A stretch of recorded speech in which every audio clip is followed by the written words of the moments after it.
ছাদ বাগানের ভিডিও অনেকদিন দেওয়া হয় না, আজকে পুরো ছাদ বাগান ঘুরিয়ে দেখাবো। এই যে এই গাছটা অনেক মরিচ ছিল, কিন্তু এখন হলুদ হয়ে গেছে বর্ষার কারণে। ফুল আছে অবশ্য, আবার মরিচ হবে। এই যে ফুল দেখা যাচ্ছে। আর অ্যারাবিকামগুলো চমৎকার হয়েছে, অ্যারাবিকামগুলো অসাধারণ। রিপোর্ট করার পর কডেক্সগুলো অনেক মোটা হচ্ছে, গাছও সবুজ হচ্ছে। এই যে অ্যাডেনিয়ামের ফুল ফুটেছে। তবে একটা সমস্যা, এবছর প্রচুর ঘাস হচ্ছে। এই যে ঘাস, প্রতি সপ্তাহে ঘাস পরিষ্কার করার পরেও আবারও হচ্ছে। এই যে অ্যারাবিকামগুলো খুবই সুন্দর।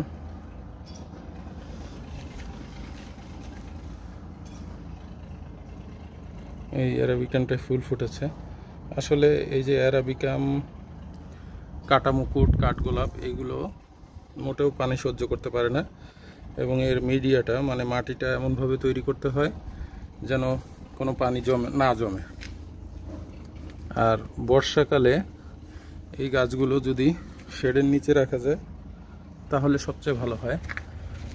শেডের নিচে থাকলে বৃষ্টির পানি, অতিরিক্ত বৃষ্টির পানি পাবে না, আর তখন এই গাছগুলো ভালো থাকে। অনেক সময় অতিরিক্ত বৃষ্টি হলে এই গাছগুলো নষ্ট হয়ে যায়। এইবারই আমার অনেক গাছ নষ্ট হয়ে গেছে অতিরিক্ত বৃষ্টির কারণে। এবং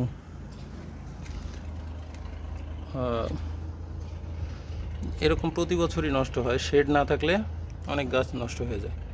সুতরাং যারাই এগুলো লাগাবেন অবশ্যই শেডের নিচে রাখার চেষ্টা করবেন, তাহলে গাছগুলো ভালো থাকবে। আসলে আমি ছাদে করেছি, ছাদে তো শেডের কোনো ব্যবস্থা নাই, পুরো ওপেন। যাই হোক, এই কাঠগুলো, ওই কাটা মুকুটটা দেখেন তো সুন্দর, চমৎকার।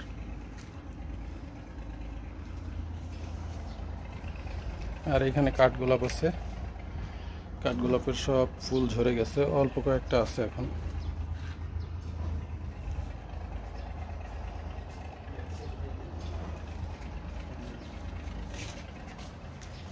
এখানে আছে পার্থলিকা,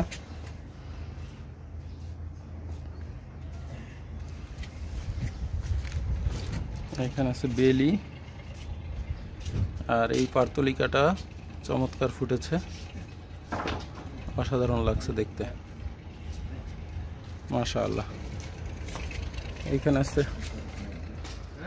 গোলাপ, গোলাপি কালার। আর এই গোলাপটা চমৎকার কালারের, এইটা দেখেন, অসাধারণ। তো ধন্যবাদ সবাইকে কষ্ট করে ভিডিওটা দেখার জন্য। ভালো লাগলে অবশ্যই লাইক, কমেন্ট, শেয়ার করে দিবেন, ফলো দিয়ে পাশে থাকবেন ইনশাআল্লাহ। আসসালামু আলাইকুম।